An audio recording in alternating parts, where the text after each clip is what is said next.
Assalamualaikum warahmatullahi wabarakatuh.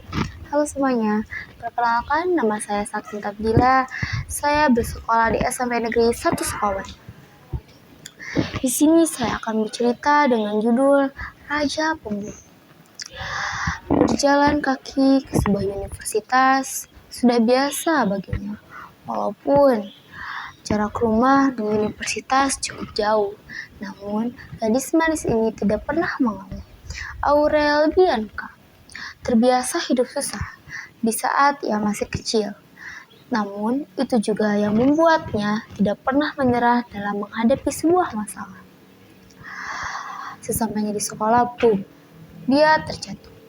Aurel terjatuh karena lantai kindor sangat licin. Pasti orang-orang yang suka membulinya itu yang membuatnya licin. Namun, Aurel tidak pernah ambil pusing. Dia segera bangkit dan menuju ke kelas. Baru beberapa langkah ia berjalan, dia setelah menabrak seseorang.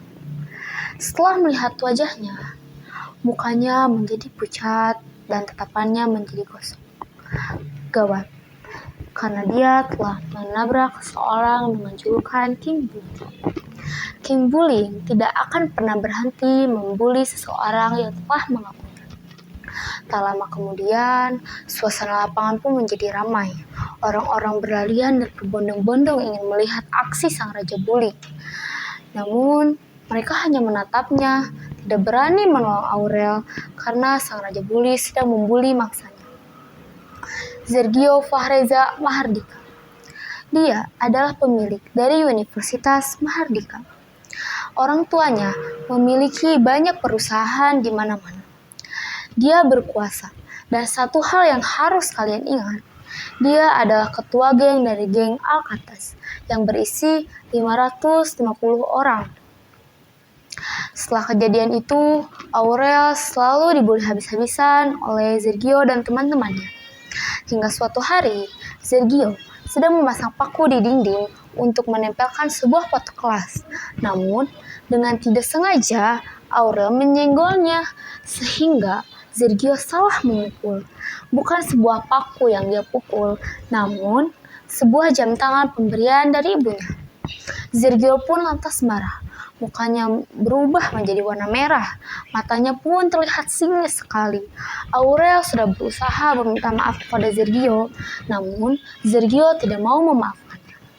Sergio menjambak rambut Aurel, menyeret kepala Aurel dan membenturkannya kepada dinding yang ada di sana. Sehingga Aurel dilarikan ke rumah sakit oleh pihak universitas karena banyak darah di kepalanya. Pihak universitas juga menelpon orang tua Sergio agar datang ke rumah sakit. Tak lama kemudian, Bu Zela Kinaya pun datang. Bu Zela Kinaya adalah orang tua dari Sergio Fahreza Mahardika. Setelah ia datang, ia langsung marahi anak-anaknya habis-habisan karena tahulah perlakuan anaknya itu kepada seorang wanita begitu kasar. Beberapa saat kemudian, dokter pun keluar dari sebuah ruangan dan berkata bahwa Aurel sudah bisa dilihat. Mereka pun masuk ke ruangan itu, namun Bu Zela mematung. Dia tidak bisa bergerak karena dia kaget melihat seorang wanita cantik, polos, dan lugu yang anaknya lukai. Pengobatan pun selesai, akhirnya mereka berpamitan untuk pulang. Saat ingin berpamitan, Aurel dipaksa Bu Zela untuk ikut ke rumahnya. Tentu saja Aurel menolak karena Aurel tidak mau merepotkan Bu Zela. Dan Sergio juga memberi isyarat supaya dia tidak ikut. Namun, satu hal yang harus diingat, tidak akan ada yang bisa lolos dari paksaan Bu Zela. Dengan paksa, Aurel pun ikut bersama Bu Zela ke rumah Bu Zela. Setelah sampai di rumahnya, Aurel pun disambut ramah oleh para maid di sana dan disuruh mengganti bajunya. Sergio pun menghampiri Aurel setelah selesai berganti baju dan menyuruh Aurel untuk mengerjakan tugasnya. Karena kalau tidak dikerjakan nanti Sergio malah makin marah kepadanya. Tugas pun selesai dan Aurel berpamitan untuk pulang. Saat berpamitan, Bu Zela meminta Aurel untuk menjadi seorang menantunya. Aurel pantas saja kaget dan dia menolak ajakan itu. Karena dia berpikir, masa sih aku mau nikah sama seseorang yang udah ngebully aku? Kan itu gak mungkin banget. Nanti gimana hubungan rumah tangga aku dengan dia?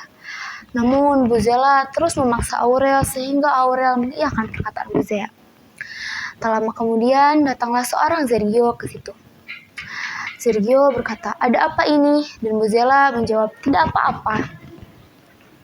Bu Zela meminta Sergio untuk mengantarkan Aurel pulang ke rumahnya.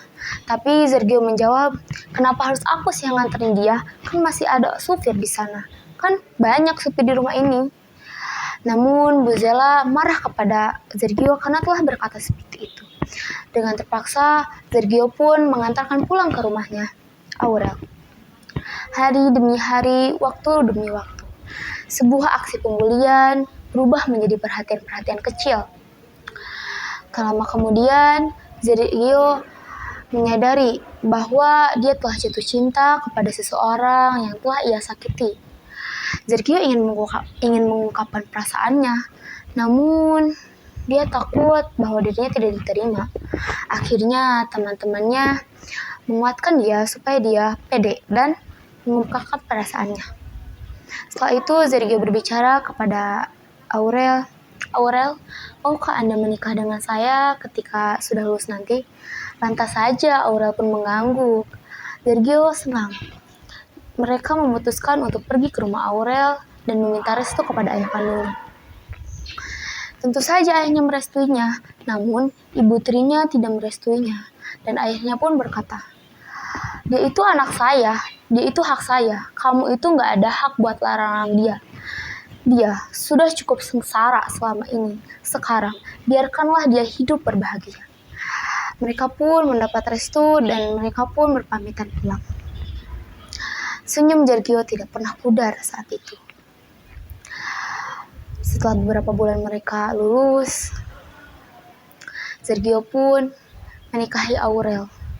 Sergio pun membuktikan perkataannya dengan sepenuhnya. Dia berperhatian lebih kepada Aurel. Dia baik sekali sehingga mereka menikah dan dikaruniai anak yang bernama Zigo Baran Mahardika. Sekian dari saya. Wassalamualaikum warahmatullahi wabarakatuh.